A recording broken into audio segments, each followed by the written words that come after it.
Araw-araw sa Love Radio. Ang labo mo naman eh. Una sa lahat, ikaw ang pumayag na dalawin ko si Mochi. Kaya akala ko, okay lang. Pumayag ako ng isang beses. Kasi hindi ko na alam kung paano ka tutulungan nung mga panahon na yon. Kung ayaw mo naman pala talaga, saan hindi ka na lang pumayag? Eh bakit parang kasalanan ko pa ngayon?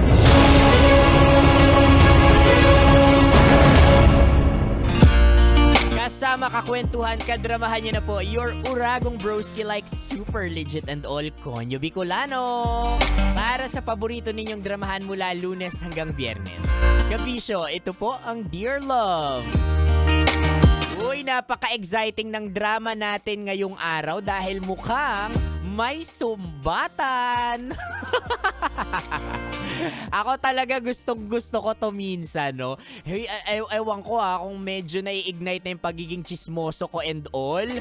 Or tumatanda lang ako. Pero dito sa social media, nung mga nakaraan, napakaraming nagsusumbatan and all.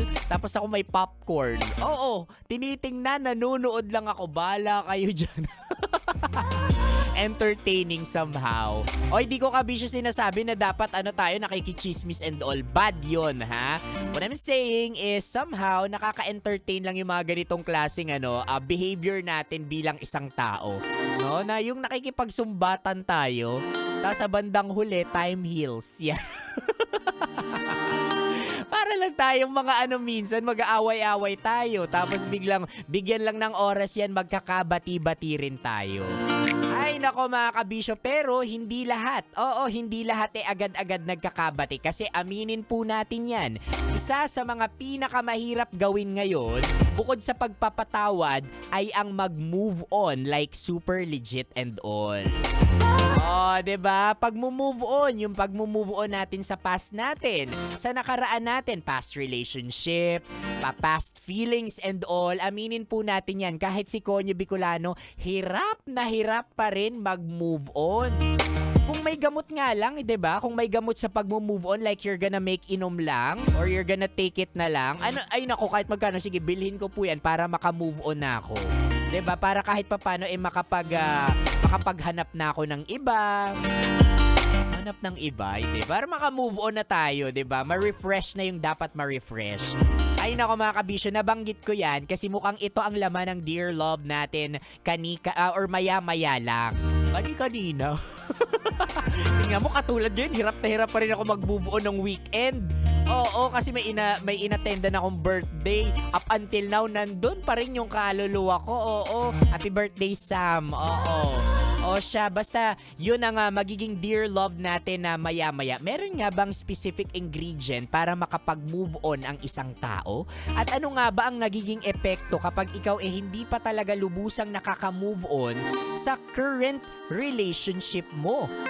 Alam natin na meron itong negative effect, pero ano nga ba talaga ang mas matinding pwedeng maging epekto nito sa relasyon mo at sa sarili mo kapag ikaw ay may sugat pang hindi naghihilom at parang pilit mo na lang tinatakpan nito at hindi mo naman talaga ginagamot? Uy, magkaiba yun yung ginagamot at pilit mo lang kinukonceal. Ay, nako, kaya kung tatanungin kita kabisyo, yung sugat ng nakaraan mo, kinukonceal mo lang ba yan? O ginagamot mo na like super legit and all? Sagutin natin yan mga kabisyo. Samahan niyo po akong buuhin ang Dear Love na yan maya-maya sa aking pagbabalik. Itatawid natin yan online at nationwide. For now mga kabisyo, kasama niyo pa rin po your uragong broski like super legit and all Konyo Bicolano para sa paborito ninyong dramahan mula Lunes hanggang Biyernes. Mga kabisyo, ito po ang Dear Love.